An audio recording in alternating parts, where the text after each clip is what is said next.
News Talk 610 AM and 102.1 FM. KBNU.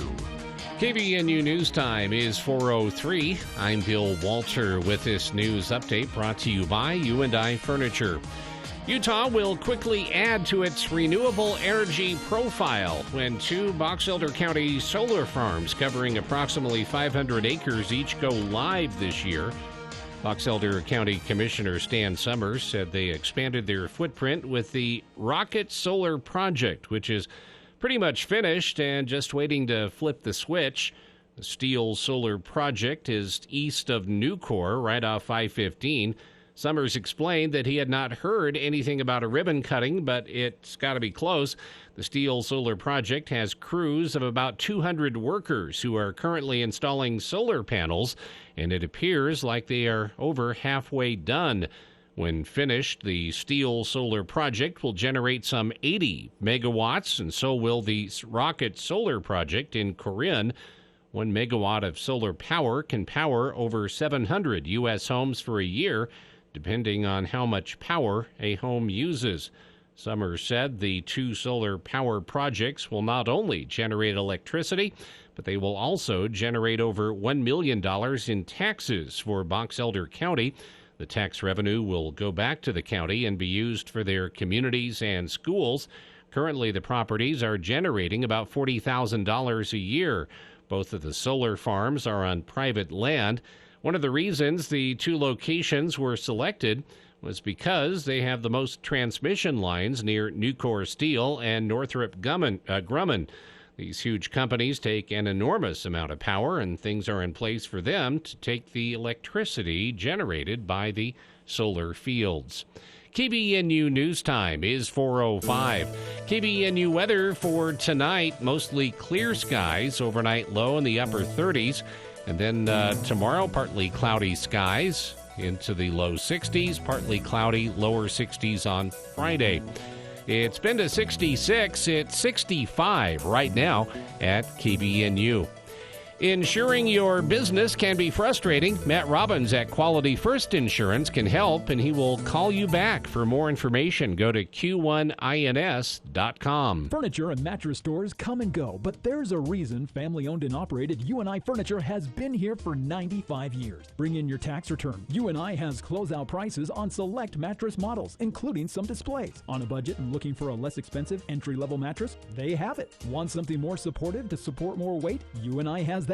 Sleep cooler and sleep better on a copper memory foam mattress. U&I sells sheets from Bedgear, a cooler sheet that breathes. That's why there's always a better buy at U&I Furniture, downtown Logan.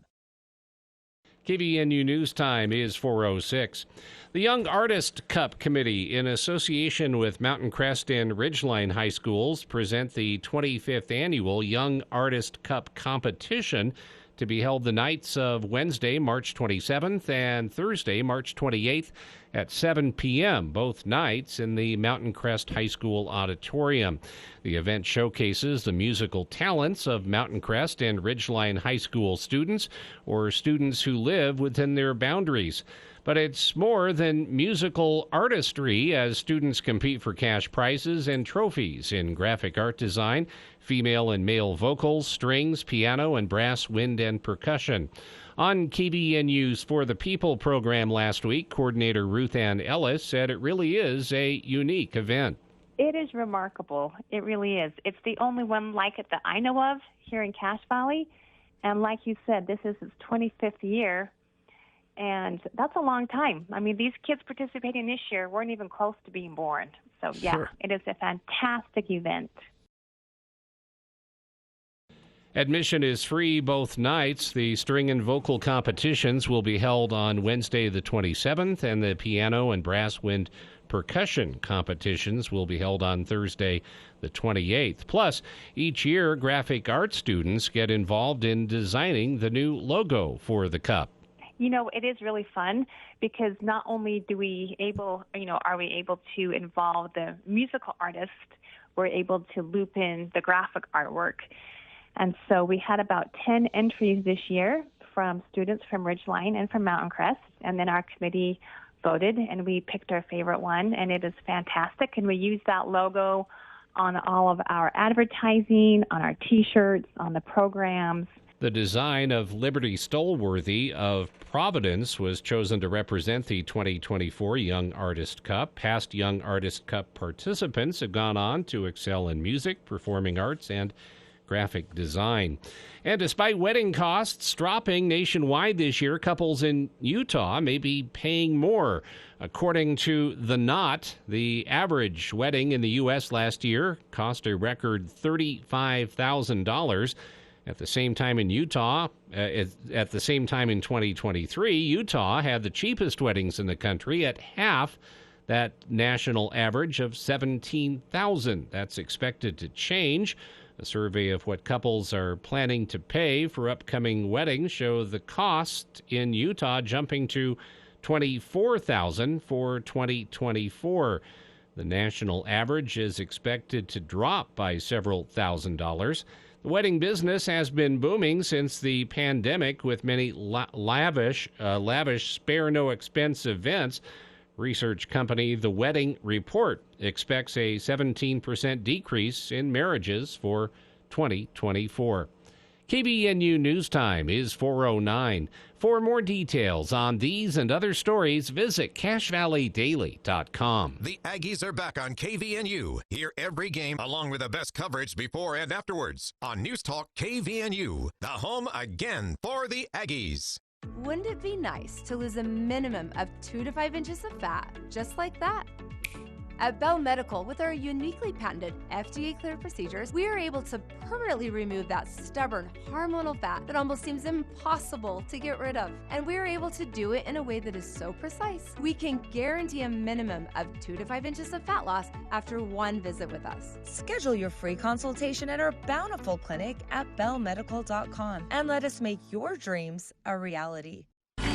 Experience the timeless magic of the Carpenters with Carpenters Platinum Tribute Concert at the Ellen Eccles Theater in Logan, Friday, March 29th. Get ready to immerse yourself in the captivating melodies and unforgettable hits of the Carpenters. Carpenters Platinum takes you back in time with classic hits close to you. We've only just begun and more. This tribute concert promises to be an enchanting evening filled with the iconic sounds that have defined generations. Carpenters Platinum. Friday, March 29th, Ellen Eccles Theater in Logan.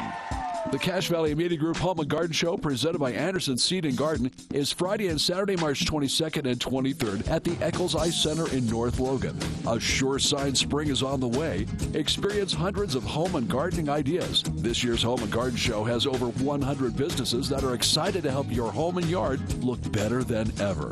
The Cache Valley Media Group Home and Garden Show, March 22nd and 23rd at the Eccles Ice and Event Center in North Logan. Don't miss this year's show. For the people. We are waiting with bated breath for news from the Cache Republican Party meeting an executive committee tonight. With Jason Williams. And I'm really excited about this next segment. We have two guests here in studio. We're going to talk about something that we've talked about many times here on the show, but from a bit of a different angle. Weekday afternoons from 4 till 6 on News Talk KVNU, 610 AM and 102 FM.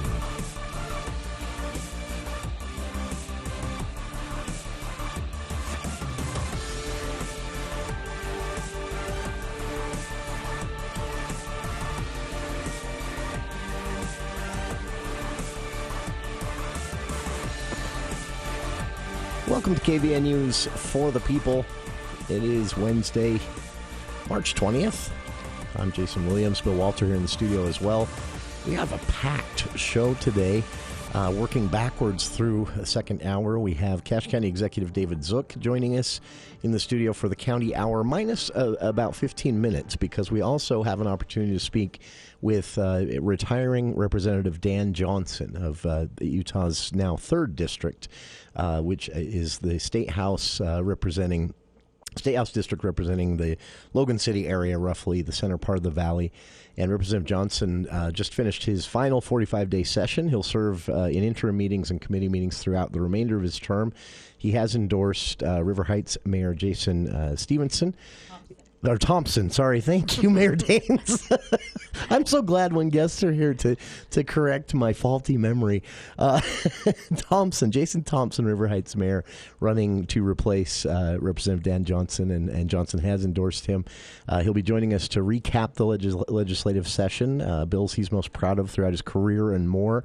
A joke I've been sitting on since January that I'm going to crack. It won't make many people laugh except me. And here in the studio now, Logan City Mayor Holly Daines for our monthly Speak to the Mayor segment, 753-5868. And Mayor Daines, I apologize. I'm stealing some time from Mr. Zook in hour 2. I've still just a little bit of time from you for a correction to our listeners, for our listeners.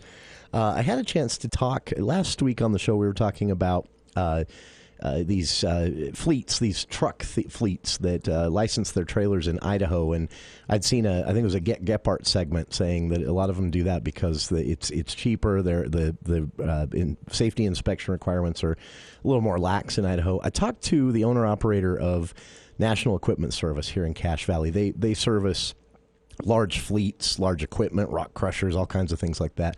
And he said, there's another reason, and it's the more prominent reason that people do that, and it's because Utah requires yearly relicensing, whereas Idaho, it's a lifetime license as long as that plate stays on that trailer.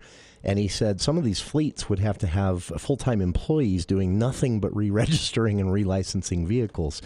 So I wanted to throw that out there for those that heard that segment last week. And when we speak with representatives of the state legislature here in the studio, I'm going to be asking each and every one of them from now on why Utah doesn't do the same thing.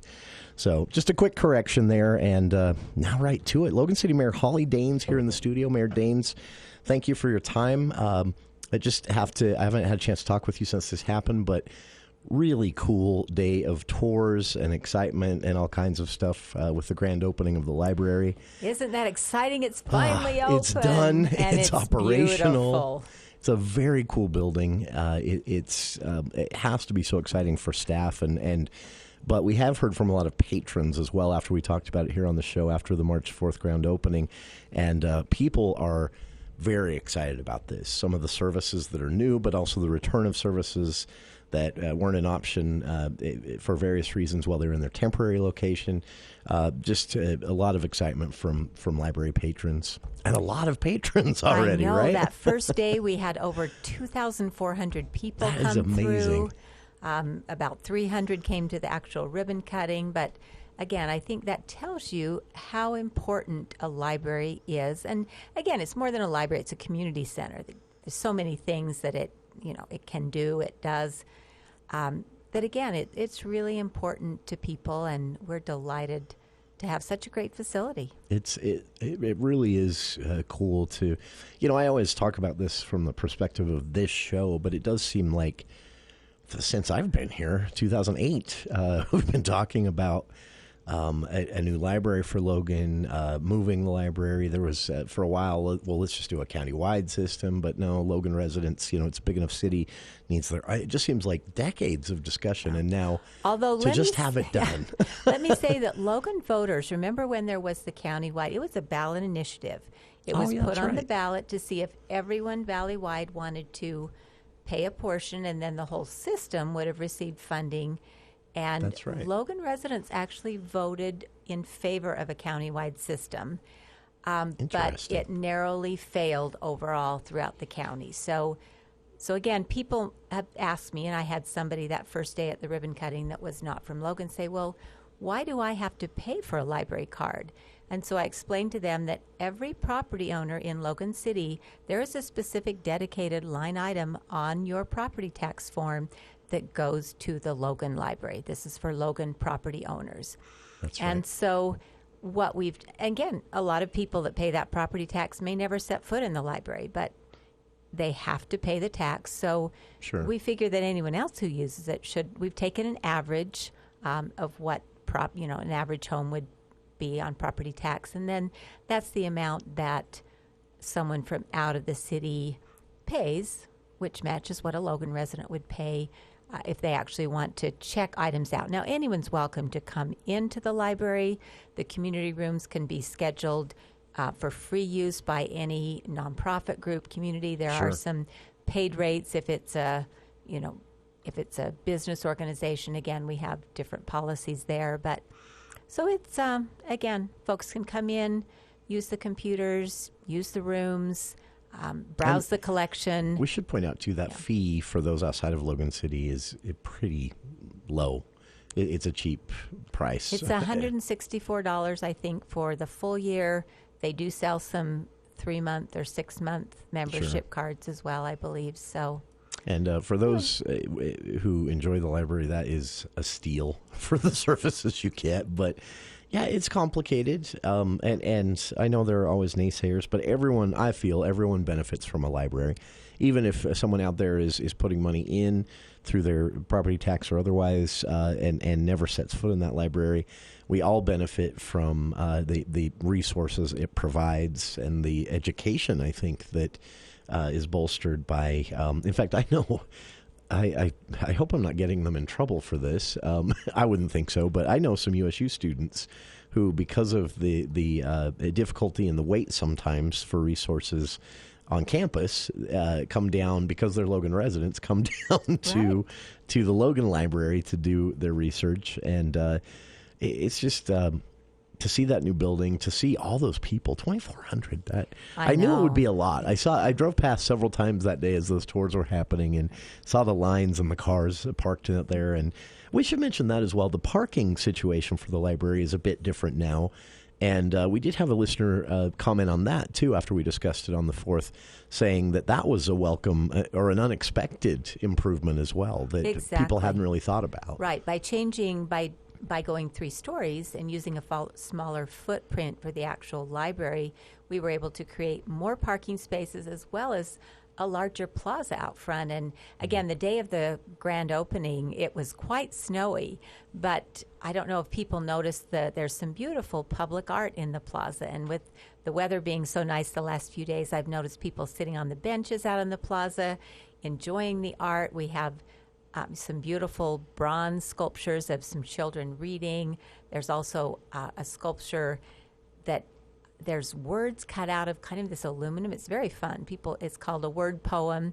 So you can also read a poem and see the actual sculpture as well. Sure. So I hope people will come down and, again, enjoy the plaza, enjoy coming into the library. And we have some wonderful art in the library as well. There are brochures on both that tell about the artists, so you can ask at the circulation desk and get a brochure on both the art in the plaza and the art in the city. I have a couple in the library collection by early Utah artists. One, Henry, oh my word, I go to say his name and then I blank out. I know this. Anyway, he was sent to Paris to study with the Impressionists at that time. So I know this because I've heard the story from USU archivists have talked about that piece of art. It'll pop in my head about 4:40, 4:45. And that beautiful painting, it's a landscape. And then we also have a self-portrait by the artist. That is up on the 3rd floor in the adult collection. Oh, very nice. So, and there's a Calvin Fletcher that's also a lovely winter landscape. That one's currently in the children's area. So anyway. That area is pretty impressive. When I saw that, I thought, to be that age again. That tree is just... And see, those were some of the cool extra, stuff. The special things we were able to do with the donations that we raised. It's kind of hard for a public we had our budget. It was set. And, sure. Costs always come in to be more than you think. So we had these wonderful plans from the architect to do the trees, and then we, had the mural with... And we and the wood in the building, that beautiful wood that kind of wraps up the stairway and around the walls, we were faced with cutting that out until we were able to secure these additional donations. So we're really grateful to the donors that helped us make it a nicer space for the public. That's a lot of community support for this, right? Exactly. That is... this has been kind of a theme of Logan City in general the last couple of years, and maybe you'd like to comment on that. But from the downtown plaza to the library to some of the work that's gone on in parks and stuff like that, there are a lot of people stepping up. Exactly. In smaller increments, large increments, but it says to me something about kind of a community pride that exists, because no one has to do that, right? I mean, the Center Street Archway, that was paid for with donations. And again, the city had paid for the infrastructure and so on, but to get that kind of that extra touch of the archway, which I think is very fun, we went to private donors, and we did have donors step up to help us with that. So again, I think people are really thrilled about what's happening downtown, and that there is a gathering place downtown. So, speaking of that arch, an underappreciated aspect of this, I sheer random occurrence ended up in a conversation with one of the welders who worked on that, and that is a piece of art. If you get a chance to hear how much work from the welding side went into that to make that look the way that it does. And the skill, I'd never thought of welding as an art before. But truly is. On a piece like that. Oh, yeah. Go look at that arch up close if you've never done so. Logan City Mayor Holly Daines, our guest here in the studio. If you have a comment or a question, 753-5868. We'll be back right after this. At Evolution Design, crafting custom stone countertops that become the heart of your home is what they do better than anyone. From the initial consultation to the final installation, their team is dedicated to supporting you every step of the way. Their years of experience will help guide you to the perfect product. Whether it's granite, marble, or quartz, the craftsmen at Evolution Design work tirelessly to bring your vision to life. Because home is more than just a place to live. It's where memories are made and shared. Get started at evogranite.com. Evolution Design, quality set in stone. You may not be ready for spring cleanup, but your trees are. Hi, this is Chelsea with Whole Tree Care. Call now because we are starting to get real busy. Let our guys come trim your trees and shrubs, and I can assure you, when the weather warms up and your trees leaf out, you'll love the way they look. Also, if any of your trees suffered winter damage from heavy snow or wind, let us come clean it up. Call 760-6587. Call now while visibility is perfect. Whole Tree Care, Hull Tree Care, 760-6587. Hi, this is Gordon Deal. Thursday on This Morning, America's First News, how Donald Trump's latest controversy has given his supporters a new rallying cry. Hear the back and forth over the bloodbath comment. Also looking under the hood at seemingly mundane safety instructions from the flight attendant, like properly stowing your tray table, and the annual reminder of the difficulty of March Madness brackets. Thursday on This Morning, America's First News. From 4 to 6 on News Talk KVNU, 610 AM and 102 FM. Your station for news and talk.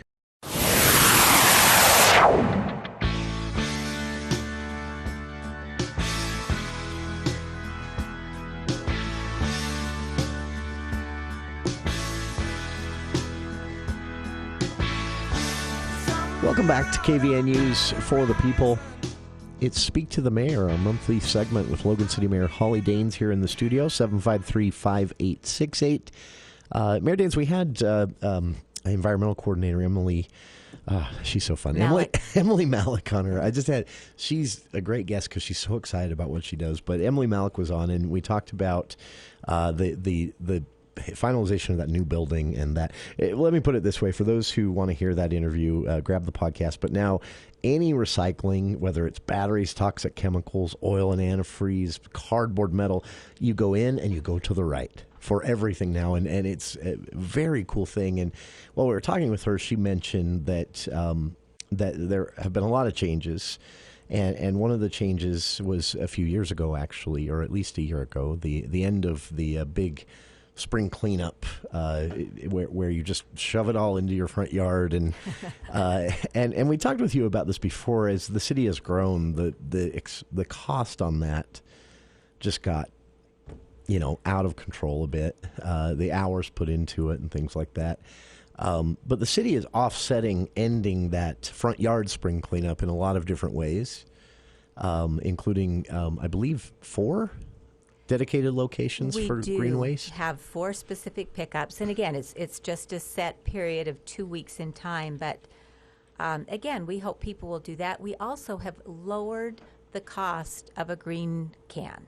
So instead of being $5 a month, as of April 1st, it will be $4 a month. So you could, and we've found that a lot of the loads that the crews go through, street by street and pick up, they could fit in a green can if, over maybe 1 or 2 or maybe 3 weeks. So we're hoping you'll sign up for that service if you haven't already. And again, then you'll have that opportunity, really from, mid-March, it's starting this week, until basically mid-November. You'll have that service anytime you want. Again, curbside, it gets picked up by the trucks. It just is taking so much resource from our streets department. This was multiple. I mean, this was almost a 2-week thing. It was actually 3 weeks to get through the neighborhoods. Wow. And then another week just to go through downtown. And they'll still do downtown. Also a full month. Wow.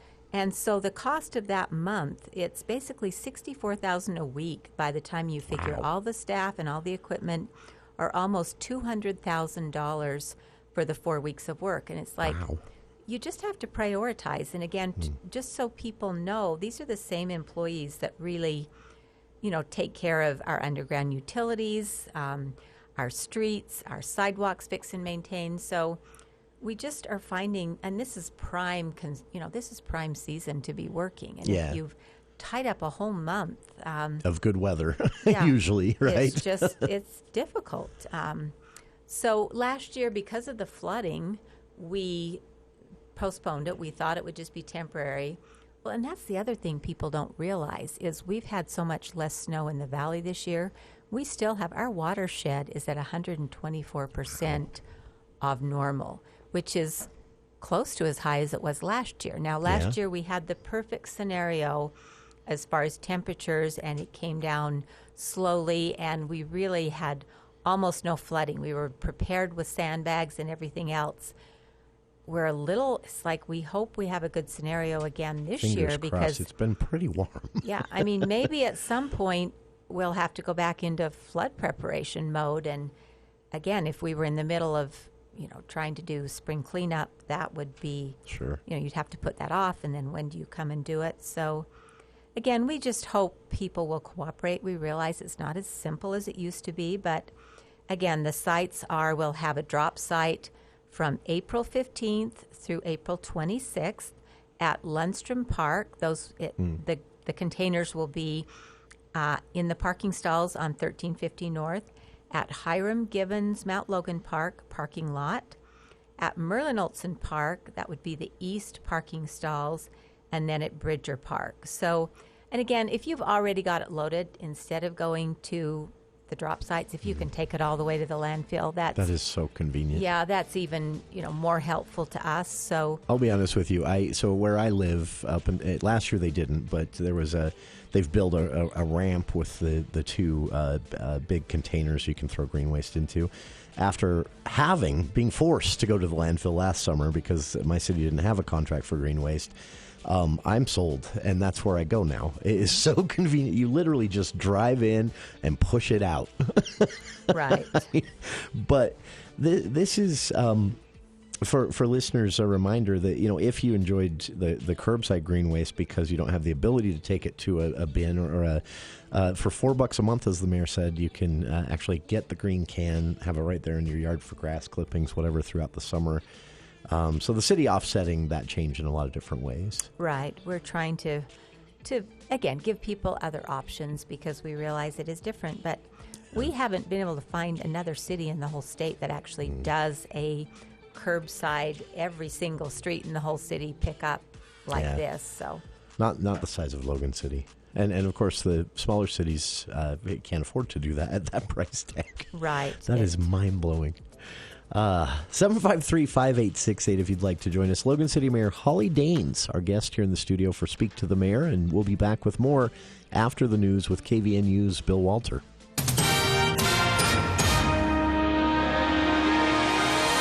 Thank you, Jason. KVNU News Time is 4:32, and the news is brought to you by the Franklin County Medical Center team.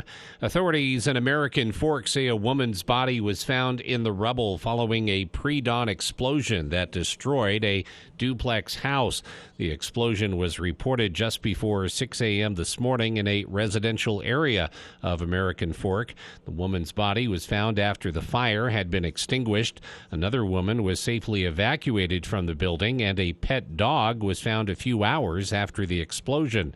Officials say other homes in the area were heavily damaged. A businessman has pleaded guilty to conspiring with the leader of an offshoot polygamous sect near the Utah-Arizona border to transport underage girls across state lines. Moroni Johnson is the first man to be convicted in what authorities say was a scheme to orchestrate sexual acts involving children. Johnson, who faces 10 years to life in prison, acknowledged that he participated in a scheme to transport 4 girls under the age of 18 for sexual activity. Authorities say the conspiracy between Johnson and the sect's leader, self-proclaimed prophet Samuel Bateman, occurred over a 3-year period ending in September 2022. Bateman has pleaded not guilty to charges. His trial is scheduled for upcoming this September 10th. Police say a white supremacist Idaho prison gang member and an accomplice remain on the loose after a brazen overnight attack to free the inmate as he was being transported from a Boise hospital. 3 corrections officers were shot and wounded during the incident that happened early this morning in the ambulance bay at St. Alphonsus Regional Medical Center. Authorities say 2 officers were shot by the accomplice and 1 by responding police. Police throughout the region were looking for the unidentified suspected shooter, as well as the escaped inmate described by officials as white supremacist gang member Skylar Meade. Meade was sentenced to 20 years in 2017 for shooting at a sheriff's sergeant during a high-speed chase. KBNU News Time is 4:34. In today's game, the momentum will shift when one team goes on a run. A run. Like the diaper run you made last night?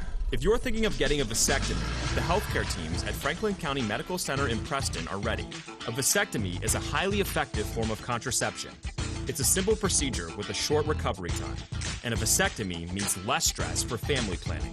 Talk to the experts at Franklin County Medical Center in Preston about your vasectomy. Start by visiting fcmc.org today.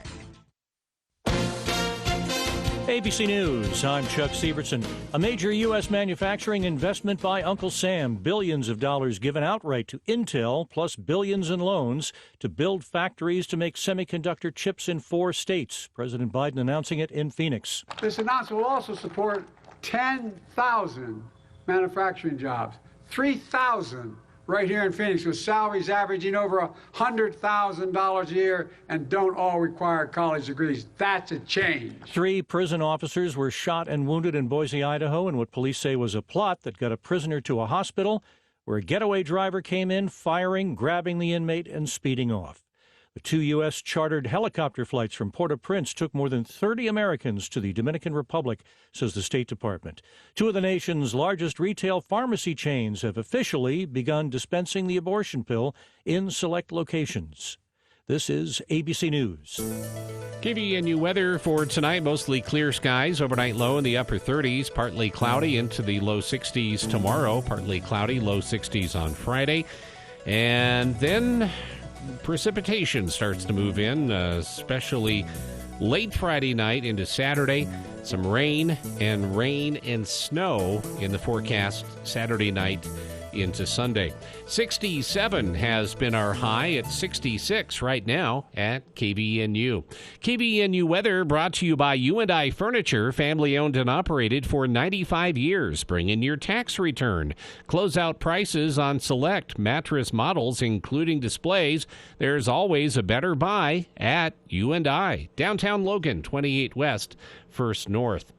Get more news at CashValleyDaily.com. And right now, let's get a business update brought to you by Edward Jones. From ABC News, Wall Street now. Rallies as the Federal Reserve announced interest rates will remain unchanged, along with the plan to deliver cuts later this year. The Dow up 401 points. The Nasdaq gained 203. The S&P rose 46. Chain restaurant Chipotle rose 3.6% after it announced its first stock split in history that'll lower the price of each share, making it more accessible. The National Retail Federation is forecasting sales growth of between 2.5 and 3.5% this year. That's close to the 10-year pre-pandemic average. It's based on the jobs market, wages, disposable income, and more. The Biden administration will provide Intel with up to $8.5 billion in direct funding and $11 billion more in loans for computer chip plants in Arizona, Ohio, New Mexico, and Oregon. Despite an improved outlook this year, the nonpartisan Congressional Budget Office expects the federal government will be in debt over the next 30 years. Chuck Sievertson, ABC News. The Cache Valley Media Group Home and Garden Show, presented by Anderson Seed and Garden, is Friday and Saturday, March 22nd and 23rd at the Eccles Eye Center. Experience over 100 vendors with gardens, concrete, doors, windows, pest control, landscaping, cabinetry, home remodeling, solar information, tree care. The list is endless. Food and fun and kids activities provided by the United Way of Cache Valley. Free parking, easy access, and so many ideas at this year's Cache Valley Home and Garden Show at the Eccles Eye Center, March 22nd and 23rd. It's time. Hackett throws it down with two hands. Two. Wide open left wing three. Yes, sir. Daines. He shoots the three. He makes the three. It's the NCAA tournament. Live from Gainbridge Fieldhouse in Indianapolis. It's the Aggies and the TCU Horned Frogs. Join us this Friday on the Aggie Sports Network. Pre-game with Al Lewis begins at 6:30 on News Talk KVNU. 610 AM, 102.1 FM. The home for Aggie fans.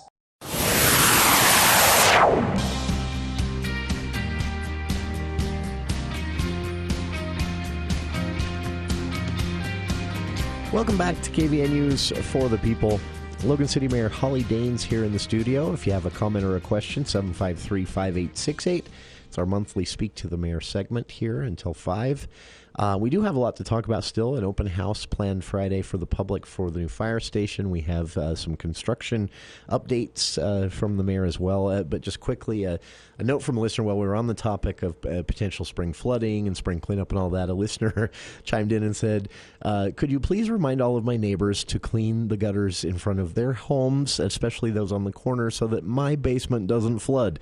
I love that because, yeah, this is something the city asks for. I mean, the city tries to keep on top of this as much as they can, but I know the city in the past has said, look, if you've got a corner, if that gutter drain is on the corner in front of your house, or there's a blockage in the gutter in front of your house, if it floods over there, if we do get a big melt off quickly and do see some flooding, it runs away from your house down the sidewalk into your neighbor's basement. So clean out your gutters. Correct. And of course, our stormwater teams try and get around the city, and they clean out the grates and the inlets and what they can. But again, it's a huge help if people can go out. I mean, we go out in front. We're at the end of a cul-de-sac, so again, things kind of wash down. But we try and just go out with a flat nose shovel and kind of scrape it up and clean it up, and it doesn't really take very long if you're just doing a little section. It's an easy thing to do, and at bare minimum shows some respect for your neighbors, because it might not be you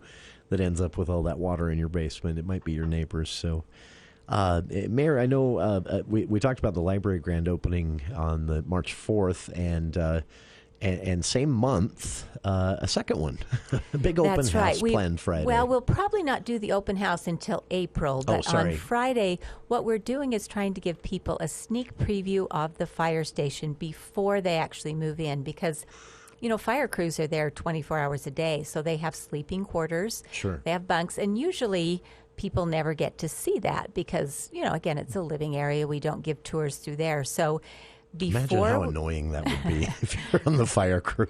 So before we get to and rather than a ribbon cutting, I'm told it's a hose cutting, that they find an old section of hose and use the jaws of life to cut through that. I like that. We're working on a specific date for that, but that should be sometime, the first half of April. But if you want a sneak preview of the fire station, Friday, March 22nd, from 10:30 a.m. to 5 p.m., they will be giving tours, so you're welcome to stop by, and they'll show you all the sections of the station that you wouldn't get to see once people have moved in. And then that is very cool. Again, once we do the hose cutting, then they will move then they'll move the actual fire equipment over.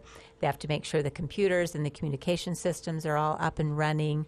So we just want to get everything perfect before the station goes live, but you can come get a sneak preview. I'd never thought about that.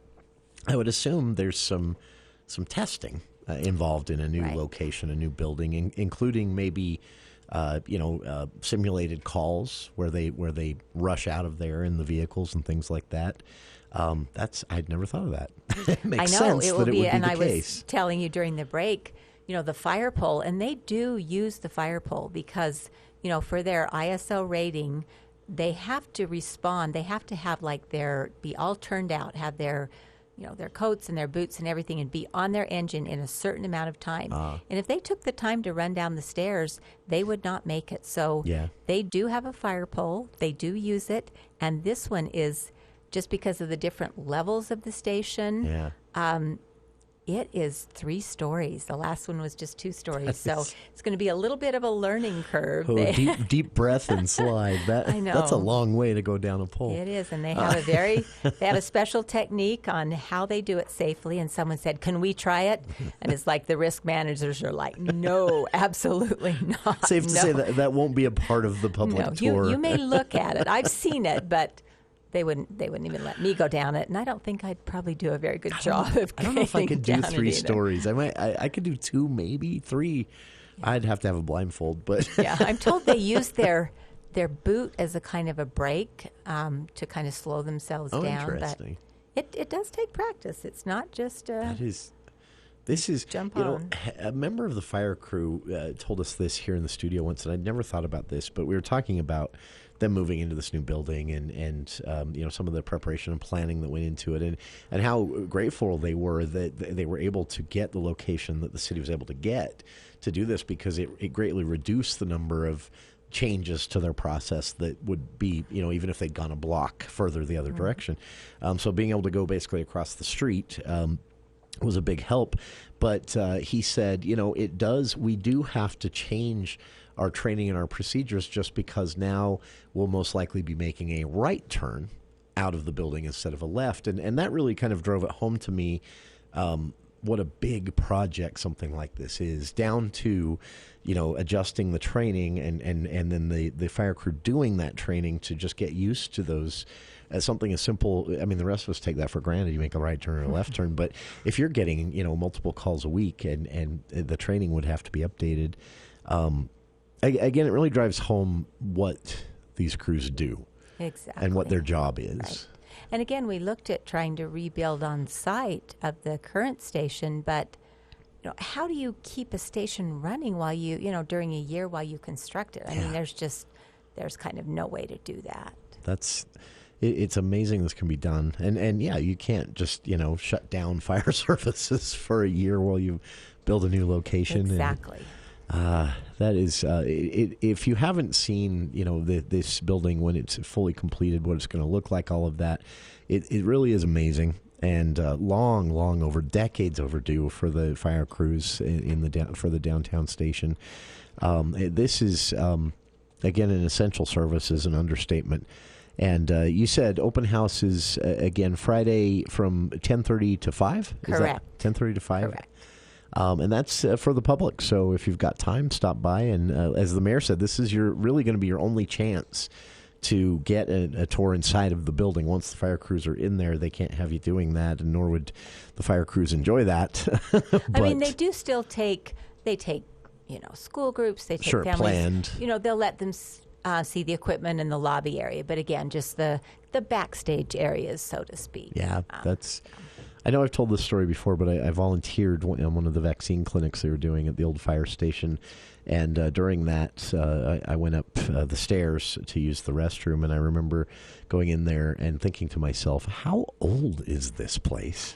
It was 50 years old, and I don't think the bathrooms had changed much in 50 years. I mean, that was like out of an old noir detective movie, that bathroom, the 1950s. But welcome update. And this does give them the option to, if I understand correctly, to also plan for future changes for equipment and technology as well, right? Things that might be coming soon. Right, and just things like the ventilation system. I mean, they have, they used to have these tubes in the old station that would come down and they'd have to put over the exhaust. But, the technology, I mean, they have these big filters, throughout the Bay Area that just will do a much better job at, making sure the air is clean and safe for our employees. And Again, just everything, everything improves over the years, and so we're glad to have an updated station. This is an interesting comment from a listener. Another aspect of this I hadn't thought of. A listener said, in the wintertime, I push a lot of snow through my business, and it might seem trivial. I don't think it is. The front of the new station would be much simpler and easier for either the city or whoever it is to keep free of snow for that eventual fire call. I hadn't thought of that, but true. It really would be. Well, and the other driveway was north-facing, which is, it doesn't melt as fast. The other thing they have on the new station, they have a different kind of a door. Rather than the overhead, more traditional garage-type door that people are familiar with on the old station, which occasionally get hit by a vehicle. It's kind of hard to tell exactly where they are coming up and down. These doors they're kind of like a bifold door that they open more quickly and get out of the way, and they supposedly are, safer, for the vehicles to come in and out. So anyway. I've seen these. So instead of going up slowly on a track, they just sort of extract to the sides. Correct. Quickly. Interesting. And the other interesting thing, we've created a little space in the lobby. I don't know if people have seen in some of our parades over the last few years. There is an antique fire wagon that was part of the fire department's history. It actually, if you've seen photos of the fire department fighting the fire in what was the Thatcher Opera House way back, it was like the same day as the Titanic sunk. Oh, yes. We have that fire wagon, and it was restored a few years back. It's, again, a horse-drawn wagon, and so we have had some teams of horses pull it in some of our parades lately, but we've just had to store it down at the service center in a garage, but they have a spot for it in the lobby. So when people come to visit the fire station, that will be kind of a piece of memorabilia that they can see. That is really amazing. I've seen the photo. I think most people in the Valley may have seen the photo.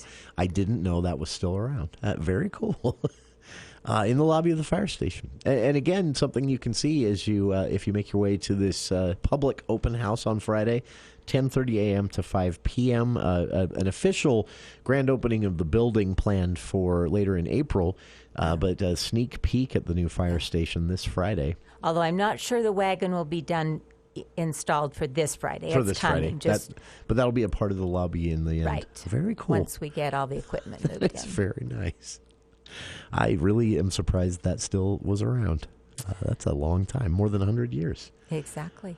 All right. 753-5868. If you have a comment or a question for Logan City Mayor Holly Daines, we'll talk about some of the spring and summer road construction you can expect in the city as things warm up and those projects get underway right after this. Hi there. It's Congressman Blake Moore. My team and I are working hard to advance your priorities in Congress, from addressing federal budget reform on the House Budget Committee to pushing a bipartisan pro-family tax package on the House Ways and Means Committee. We've also enjoyed engaging with you at our recent in-person town halls and staff mobile office hours as we hear your questions, priorities, and concerns. I want to update you all on the things that we are working on and take your questions. So be sure to join my telephone town hall on Wednesday, March 20th at 1 p.m. by dialing 833-305-1678. That's Wednesday, March 20th at 1 p.m. at 833-305-1678. Visit my website at blakemore.house.gov and follow me on social media at Rep. Blake Moore for details. I look forward to hearing from you then. Paid for by official funds authorized by the House of Representatives. Hi, John Weiss here. At Heritage Auto, we know how much you value reliability and quality in your car, and there's no better option than a new Ram vehicle. This month, we're celebrating Ram Truck Month with hometown deals on our Ram truck lineup. Come in today for invoice pricing on all new 2024 Ram models and get below invoice pricing on all 2023 models. See why this award-winning lineup of Ram trucks is the toughest and most capable ever. Visit your friends at Heritage Ram, your hometown dealer with the biggest deals. Do you see yourself traveling, working part-time, or moving somewhere warmer when you retire? Your Edward Jones financial advisor wants to help make your retirement goals a reality. They can help you figure out where you are today and how to get where you expect to be. Working together, you can plan for what you want and be ready to take on anything unexpected along the way. Call one of the 7 Edward Jones branch locations in Cache Valley or go to edwardjones.com. Edward Jones, member SIPC. It's time to vote in the Best of Northern Utah contest, presented by the Cater Shop Menswear Store. Show some love to your favorite local businesses and cast your vote at thebestofnorthernutah.com. Whether it's your favorite pizza joint, a friendly handyman, or the cleanest car wash in town, we want to know who you think deserves the title of the best. You can vote once per day in multiple categories. Vote now at bestofnorthernutah.com and let your voice be heard. Best of Northern Utah.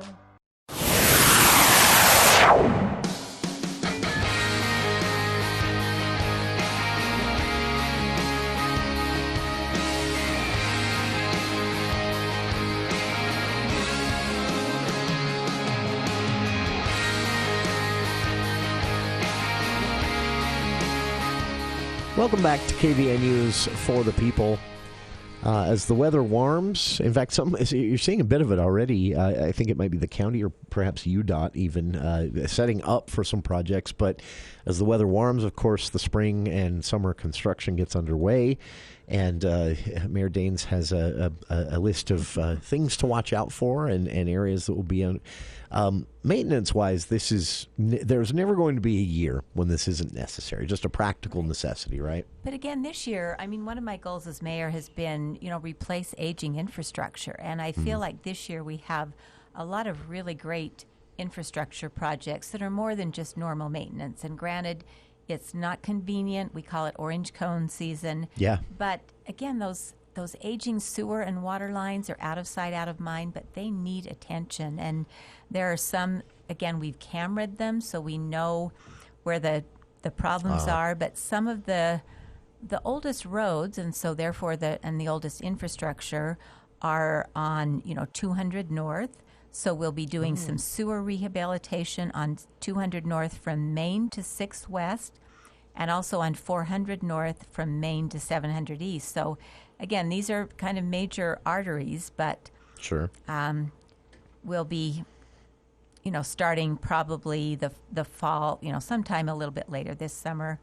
But again, part of what you can do now with new technology, sometimes you have to replace the entire pipe, but sometimes you can do what you call lining a pipe, and there's different techniques, but you can heat this material and sort of send it into the pipes, and it coats the pipe, so you don't have to dig up the whole road and tear out the old pipe, but it basically resurfaces the pipe, and like building a pipe within the existing pipe. Exactly. And interesting. You can't do that in every situation, but it's less expensive and less disruptive when you can. So makes sense. You'd have one entry hole and exit hole instead of digging up an entire stretch of road. Exactly. So we'll do that where we can. One of the biggest projects that when it gets done, it will be so nice is 1000 North. And that project, if people have driven there, they've already seen the orange flags, and there's some utility relocation work starting. But that will take place from PetSmart, which is basically 50 East, all the way to 250 West. Oh, wow. And when that project, there will be widening, additional turn lanes. There will be a new traffic signal. That will be finally nice. Added at 200 West, which has been, needed for a long time. So, but there will be some closures to go with that, and we're sorry. We realize that inconveniences people, but think about the long term. Yeah. That is honestly, if you've had an opportunity to drive 10th North headed west versus 14th North headed west, and remember how long 14th North took, no fault of Logan City's, of course, but that light and that intersection, it flows so smoothly through there. And so that is the same goal basically with 10th North. Right, and we're working on kind of the eastern section. Eventually we'll get down to fixing the railroad crossing there at 6 West. So again, we want that to be a really good east-west corridor, and these improvements will definitely help us get there. That is, this is an interesting question. I don't know that this is an option. Listener says, speaking of that same stretch of road, is it possible for Logan City to ever do any realignment on that east side of 10th North as it heads up towards campus? I assume they mean as you go, past the PetSmart and all that, headed up towards campus, it takes there's that intersection that's a bit misaligned and has a light. But I don't know that it would be possible to straighten that out, would it? Well, at 600 East, where they put the light in a few years ago, that they did straighten out when they put the light in. It was That's very right. misaligned. Used to be a tighter curve. Right. 4th East is still misaligned, and I asked once why that was. The old survey that they did many, many years ago, it basically stopped at 10th, and then when they did a new survey, it was off a little bit. So interesting. That was just done differently. But the other project that we hope will happen this year, but depending on contractor availability and the bids, we might have to put it off until the next year, up at 1200 East and 10th North.